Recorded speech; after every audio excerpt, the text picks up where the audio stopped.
انسان نے انسان پر جو ظلم کیے ہیں ان میں سب سے بڑا ظلم غلامی ہے۔ دور قدیم ہی سے انسان کو غلام بنائے جانے کا رواج چلا آ رہا ہے اور دور جاہلیت میں ایک گروہ جب طاقت اور توانائی کے نئے ذخائر دریافت کر بیٹھتا تو وہ اپنے جیسے ہی انسانوں کے دوسرے گروہوں پر حملہ کر کے انہیں غلام بنا لیتا۔ جہاں طاقت کام نہ آتی وہاں مختلف ہتھ کنڈوں سے اپنے ہی جیسے انسانوں کو ذہنی اور نفسیاتی غلام بنا لیا جاتا تھا۔ غلامی خواہ کسی بھی قسم کی ہو، غلامی ہی ہوتی ہے اور اس کے نتیجے میں ایک انسان دوسرے کا محتاج ہو جایا کرتا ہے۔ افسوس اس بات کا ہے کہ 21ویں صدی کا 18واں سال گزر رہا ہے۔ دنیا ترقی کی بلندیوں کو چھو رہی ہے، سائنس نت نئی ایجادات کر رہی ہے، لیکن اب تک دور جہالت کی یادگار آقا اور غلام کا نظام موجود ہے۔ یہی وجہ ہے کہ دنیا بھر میں 4.5 کروڑ سے زائد افراد تاحال غلامی کے حالات سے دوچار ہیں۔ انسداد غلامی کے لیے کام کرنے والے گروپوں کی ایک مشترکہ رپورٹ کے مطابق غلامی کے حالات میں مبتلا افراد میں جبری مشقت کے شکار افراد اور زبردستی کی شادیاں شامل ہیں۔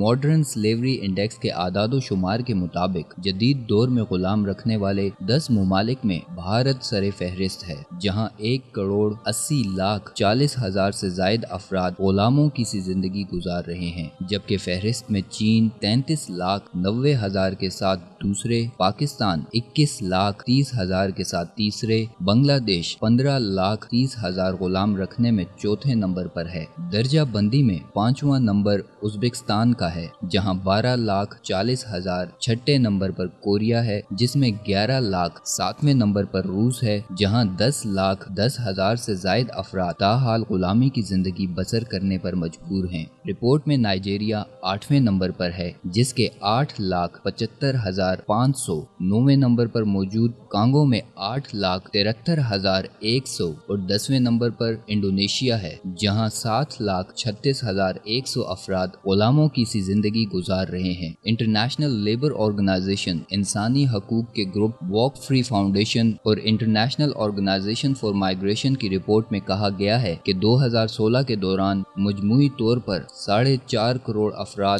جدید غلامی کے چکر میں پھنسے ہوئے تھے۔ رپورٹ کے مطابق ان میں 24.9 ملین افراد جبری مشقت جبکہ 15.4 افراد زبردستی کی شادیوں کے بندھن میں بندھے ہوئے تھے۔ اقوام متحدہ کو عالمی سطح پر اس حوالے سے تمام ممالک کو پابند کرنا ہوگا کہ اس جدید غلامی والی زندگی سے چھٹکارا پایا جا سکے۔ اسی طرح اسلامی جمہوریہ پاکستان کی حکومت کو بھی اس حوالے سے پیش رفت کرنا ہوگی اور جو 2 ملین پاکستانی اس جدید غلامی والی زندگی گزار رہے ہیں ان کو بنیادی حقوق دلوانے کے لیے قوانین کو بروئے کار لا کر انہیں نئی زندگی کی نوید سنانی ہوگی۔